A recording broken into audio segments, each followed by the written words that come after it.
মাত্র 2 কোটির ফি নিলেন, এখন কেকেআর এর সবচেয়ে বড় সম্পদ, ট্রেডের কোনো প্রশ্নই নেই। বন্ধুরা, তোমরা যদি আমার মতন কেকেআর কে মন থেকে ভালোবাসো তাহলে এখনই ভিডিওটাতে একটা লাইক করো, কমেন্টে লিখে দাও আমি কেকেআর। তো চলো বন্ধুরা, দেরি না করে চটপট করে শুরু করি।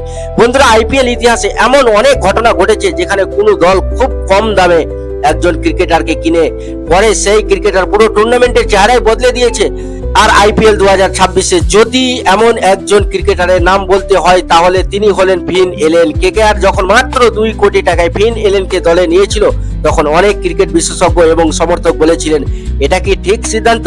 অনেকেই মনে করেছিলেন কেকেআর হয়তো ভুল করেছে, কিন্তু আজ সেই সমালোচনাকে চুপ করিয়ে রেখেছে, কারণ মাঠে নেমে ফিন এলেন দেখিয়ে দিয়েছেন কেন তিনি বিশ্বের অন্যতম ভয়ঙ্কর টি-20 ওপেনার।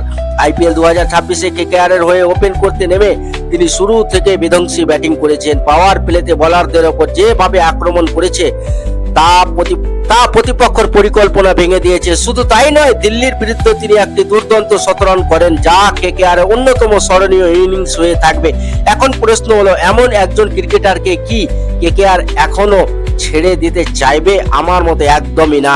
আজ বিভিন্ন জায়গায় ট্রেড নিয়ে আলোচনা হচ্ছে, অনেক সমর্থক চাইছেন তাদের প্রিয় দল ফিন এলেনকে দলে নিক, কিন্তু কেকেআর যদি ভবিষ্যতের কথা ভাবে তাহলে ফিন এলেনকে ছেড়ে দেওয়ার কোনো কারণই নেই। ভাবুন তো, একজন ব্যাটসম্যান যে ম্যাচের প্রথম 6 ওভারে প্রতিপক্ষের চাপে ফেলে দিতে পারে, যে একাই ম্যাচের মোড় ঘুরিয়ে দিতে পারে, তাকে কি সহজে ছেড়ে দেওয়া যায়? আমার বিশ্বাস কেকেআর ম্যানেজমেন্ট অবশ্যই জানে তারা কি ধরনের রত্ন খুঁজে পেয়েছে। শুধু আইপিএল নয়, সাম্প্রতিক সময়ে আন্তর্জাতিক টি-20-তেও ফিন এলেন নিজের আগ্রাসী ব্যাটিং দিয়ে সবাইকে মুগ্ধ করেছেন। তাই ভবিষ্যতে তিনি কেকেআর এর ব্যাটিং এ অন্যতম প্রধান অস্ত্র হয়ে উঠতে পারেন। ভাবুন, আগামী কয়েক বছর যদি ফিন এলেন, সুনীল নারায়ণ এবং কেকেআর এর তরুণ ব্যাটাররা একসঙ্গে খেলেন তাহলে কেকেআর এর ব্যাটিং লাইন আপ কতটা ভয়ঙ্কর হতে পারে।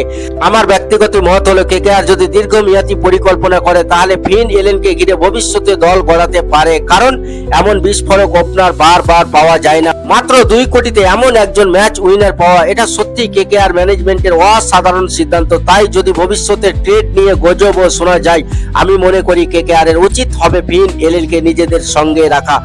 আপনাদের কি মনে হয়, কেকেআর কি ফিন এলেনকে আগামী অনেক বছর ধরে রেখে দেওয়া উচিত, নাকি বিশাল ট্রেডের অফার এলে সেটাকে বিবেচনা করা উচিত?